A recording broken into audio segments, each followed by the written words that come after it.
You go. So maybe, as Caitlin says, we get another week out of this. What about the defense? We didn't even know if there would be a defense in this case, but now there's a couple of witnesses, Costello number 2. Let's start there. And then we have some work to do to go back over Michael Cohen's testimony from earlier in the day. How do you like, Todd Blanche and company's position here in defending Donald Trump? Yeah, I think what we're seeing, Connell, is essentially the defense trying to muddy the waters and trying to end this case by showing that after attacking Cohen repeatedly on his credibility, bringing then another witness to say that essentially everything Cohen said was wrong, that Trump knew nothing at all about what was happening with the payments and with the hush money payments and the efforts to conceal that in the business records. And so now it's, who are you going to believe?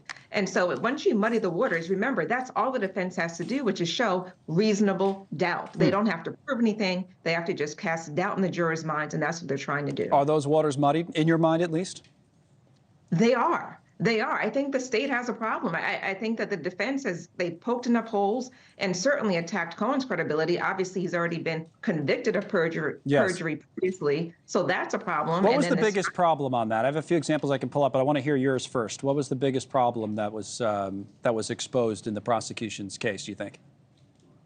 I mean, so much. The fact that there, I think, were holes in terms of who created the business records, who knew about it, saying who Trump was in direct communication with, the fact that Cohen was shown or admitted to stealing money from the Trump organization, the fact that Cohen was proven to basically have a chip on his shoulder, and which gives motive for him, incentive for why he would be lying to this jury in this case. So there's so many problems, I think, with the state's case. He stole from Trump, too, for what I mean, that came out earlier today. We had some revelations last week. If you go to our tablet here, we have the example in the testimony when Blanche was questioning Cohen about him stealing from the Trump organization. But Weisselberg grossed up to $100,000. So you stole from the Trump organization, right? Cohen says, I did.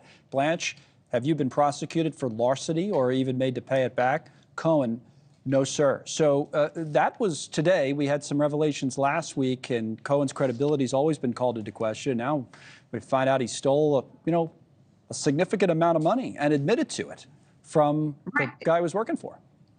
Right. And the problem is that goes to the motive to show why Cohen would be lying to the jury today. And so Cohen's position of, I lied all these other times, I'm dishonest, I steal, I lie, but today I'm telling you the truth. I don't know if that's going to fly with this jury. There were 2 lawyers on the jury. I mean, I think that it's highly suspicious, and it certainly doesn't bode well for the prosecution. Now, the other thing about Cohen is last week he was saying that he had this conversation with Keith Schiller, Trump's body man, where he said to Schiller, I'm getting these harassing phone calls from some 14-year-old, and, he had texted him about it and then called him about it, but at the same time said that same night, October the 24th of 2016, he had talked to Donald Trump and said, I'm taking care of it. It's all done with the Stormy Daniels hush money payment. Only a 90-second phone call, 96 seconds to be exact. And everybody said, well, how could you make those calls at the same time? Today, the prosecution brought up that there was video from a rally. I have it here on the tablet. We could show it once again of Donald Trump in Tampa, 2016. That's Keith Schiller in the red tie as he's walking across the stage right there. You see Keith Schiller. I'll try to pause it more accurately. There it is. And Schiller, who's his body man, is standing there. So I guess they were on the same stage, Michelle. What do you take away from that? Doesn't necessarily prove that he talked to Trump or they had that kind of conversation, but maybe the prosecution's a little bit better off than they were last week? Yeah, but I think it's a stretch. I mean, that's obviously the state's point. They're trying to prove that because they were together, they had to have discussed the hush money payment and that he knew and that the defendant was well informed. But that's a stretch for the jurors to believe that just because you're walking with your security or body man, that you then had a conversation about what was happening with Stormy Daniels and this payment. And so they want the jurors to take that leap. And I don't know if they've provided enough foundation for them to do that responsibly.